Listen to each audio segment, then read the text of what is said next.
আগের থেকেই বাজার অস্থির। ইদানিং মনে হচ্ছে আরও একটু বেশি অস্থির। কেন অস্থির? মাঝখানে জ্বালানি সমস্যা ছিল, তার সাথে চাঁদার যন্ত্রণা ছিল। এই দুইটা মিলেই বাজার অস্থির হয়। এটাও আমরা জানি যে ঘাটে ঘাটে সিন্ডিকেট। এটাও আমরা জানি এই যে একটা বিশাল আড়ত মার্কেট আছে, এখানে যে দোকানগুলো আছে, দোকানগুলো স্বস্তিদায়কভাবে যারা ব্যবসা করে তারা পায় না। এখানেও দখলদারিত্ব আছে, এখানেও নীরব চাঁদাবাজি আছে, কিন্তু মুখ ফুটে কেউ কথা বলতে চায় না। সবার মুখ চেপে রাখা হয়েছে।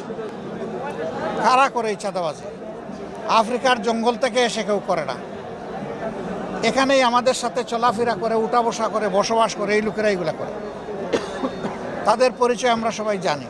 বিগত অধিবেশনের শেষ দিবসে আপনারা শুনেছেন, আমি পরিষ্কার বলেছি যে সংসদের ৩০০ জন সদস্য যদি সিদ্ধান্ত নেয় যে বাংলাদেশে চাঁদাবাজি হবে না, তাহলে কেউ করার সাহস পাবে না। কিন্তু এরাই যদি আশ্রয় প্রশ্রয় দেয়, তাহলে চাঁদাবাজি বন্ধ করা অসম্ভব। আমরা চাই চাঁদাবাজিটা বন্ধ হোক। আপনারা চান কিনা সবাই? কারণ সাংবাদিক হই, ব্যবসায়ী হই, ভোক্তা হই, সাধারণ নাগরিক হই, আমাদেরকে তো বাজারে আসতে হয় পণ্য কেনার জন্য। আমি না হয় একটা পণ্যের ব্যবসা করি, কিন্তু আরও ১০০টা পণ্য যে আমার কিনা লাগে, ওখানে গিয়ে তো আমাকে বিড়ম্বনার শিকার হতে হয়। তো মানুষের না বিশ্বাস, বিশেষ করে স্বল্প আয়ের মানুষ যারা, তাদের অবস্থা এখন বেঁচে থাকাই তাদের জন্য কঠিন হয়ে গেছে। আমাদের নাগরিক দায়িত্ব, জনগণ আমাদেরকে ভোট দিয়েছে।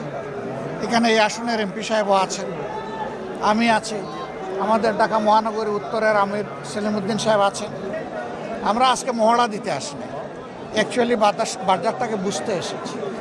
আমি গত ৯ তারিখ জাপান সফর শেষে যখন দেশে ফিরি, তখন এয়ারপোর্টে আপনারা অনেকে ছিলেন। সেখানে একজন বন্ধু প্রশ্ন করেছিলেন, সাংবাদিক বন্ধু, যে বাজার অস্থির, মানুষের জীবন এখন অতিষ্ঠ হয়ে উঠেছে, আপনারা এই ব্যাপারে কি করবেন, কি বলবেন? আমি বলেছিলাম যে আমি বাজারে না গিয়ে কথা বলবো। আমি সেই বাজার দেখতে এসেছি, আড়ত বাজারে এসেছি, খুচরা বাজারেও যাব, এবং মুকাম যেখান থেকে উৎস সেখানেও আমরা খবর নেব, যাব দরকার।